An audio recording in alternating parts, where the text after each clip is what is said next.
Coming up tonight on News Live at 6, shots fired here at Destiny USA Mall. A suspect still not in custody. I'll have the details coming up.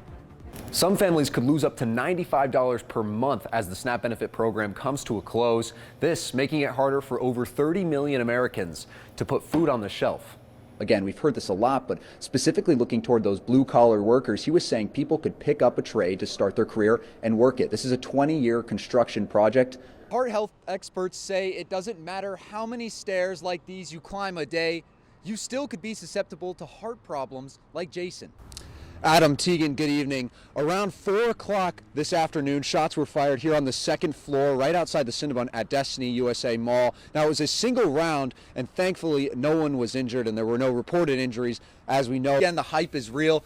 NC State, all right, we have 200 seats left until the Dome is at max capacity. Don't take my word for it. I'm here with the Bagosa family. I mean, we got freshmen, first time on campus. So while the process of approval for this goal is finally in the rear view, the actual execution to make this goal a reality seems to be a long road ahead. So after a few days, when Steve stopped showing up here at Burger King, the staff started to get worried. And it wasn't until late September, the Syracuse Police Department found him here at the railroad tracks behind Destiny USA Mall, where he was hit by an oncoming train and died. Wow. And we kept our limit. You ever get sore doing that? I'm in shape to do it because I fish all the time, but people are sore when they get done some days. 30 fish, I mean, off of one hook, I would be. Many faces are coming to many polling sites just like this one to cast their vote. Walker Simmons, NCC News. I'm Walker Simmons. I'm your host, Walker Simmons. I'm Walker Simmons. For all of us on Citrus TV News, one more time, I'm Walker Simmons.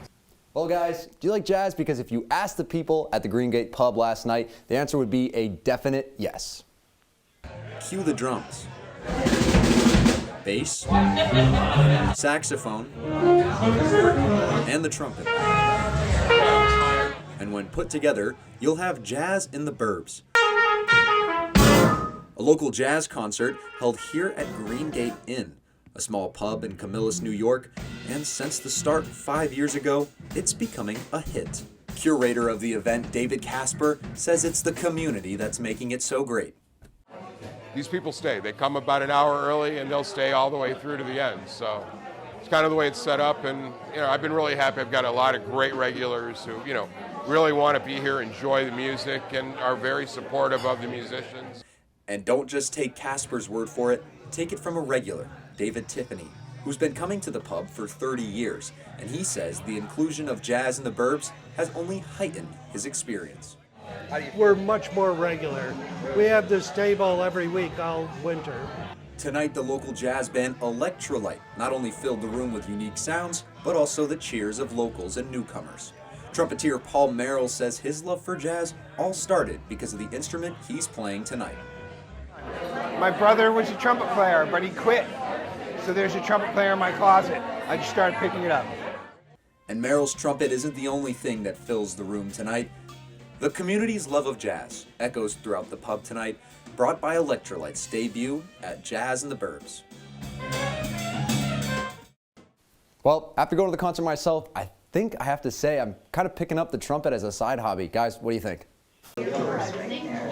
The usual sounds of music are not coming from Classroom 1 at St. Mary's Parish Center in Manoa, New York. The voices of voters fill the room instead. And those voices have a lot to say.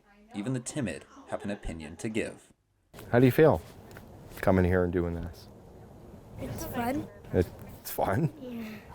Jim Nagy brought his 3 girls with him to the polls, and while they may be a tad camera shy, they're one of the biggest reasons he's out voting today. Taxes on taxes. You just can't make it anymore. I can't go to work because we can't afford daycare. So my wife works and I take care of the kids.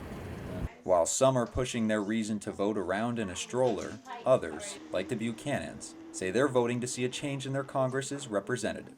I'd love to see a Democratic representative in Congress from this area especially. So that's my number one concern right there.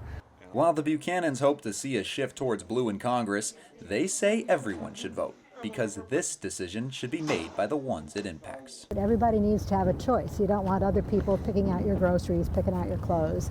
Why should other people pick out who represents you in Congress? That's a good point. After spending almost her entire life in Onondaga County, one Syracuse woman has been witness to the needs of this community, and rather than just being a witness, she's devoting her time to help the helpless. Bundle up. When people think about retirement, they imagine traveling or taking time away from work. But for some, like Karen Leithrop, it's spent in a parking lot. Karen is here to pick up blankets. It's a part of her role as the Onondaga County Coordinator for Project Linus, a nonprofit organization that gives handmade blankets back to those in need. And so today, Karen's 9 to 5 is all about keeping the community warm. And then I retired in 2012, and it's kind of become my full-time job. Just like the blankets in her trunk, Karen will share smiles and waves to those who come by and make donations. But there's one smile from a 92-year-old that means the world to her. Well, I'm very proud of her. Karen's father. She's doing a great job and something that a lot of people wouldn't take the time to do. Like her dad said, it's not every day that someone gives their time for nothing in return, but Karen's line of work hasn't always been so joyful. In fact, her last job was much different. I was a deputy sheriff with Onondaga County in their civil division. Quite the opposite. In civil, you don't do anything good. Part of her job was evicting people from their homes. It amazed me doing an eviction, how many times I would go in and the kid is sleeping on the floor. No bed, barely a blanket. Like her blankets today, she sews a different story. But this way, I feel like I'm kind of making people who are at their worst day maybe a little better, because at least their kid has a blanket. But today, so many kids in Onondaga County do have a blanket because of a full car, proud father, and selfless giver. And this past October, the local chapter for Project Linus donated more than 230 blankets towards those in need.